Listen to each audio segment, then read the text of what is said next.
कि सगरो पिपरा के छाह बाटे। किसी दोस्त ने पूछा कि गांव कैसा होता है, तो बता रहा है कैसा गांव होता है कि सगरो पिपरा के छाह बाटे और टेढ़ी रे डगरिया कि बहेली गंगा माई, कि बहेली गंगा माई गाँव के गगरिया, बहेली गंगा माई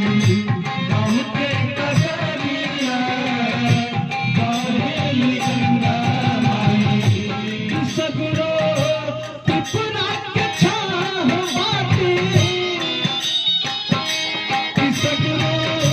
पिपरा के छाह बाटे टेढ़ी रे डगरिया, बहेली गंगा माई गाँव के गगरिया,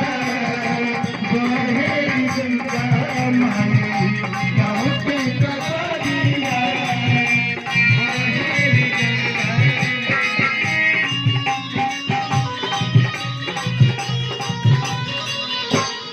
और देखिए बड़े भैया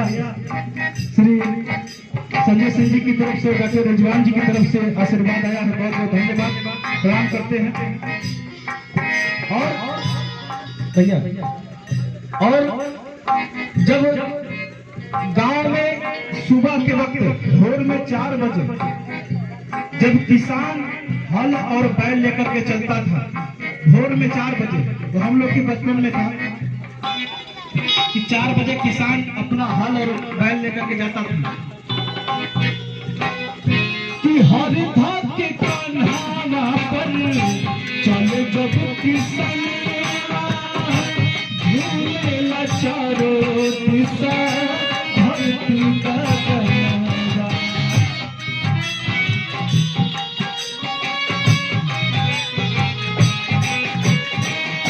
हर धात के कान्हावा पर चले जब किसान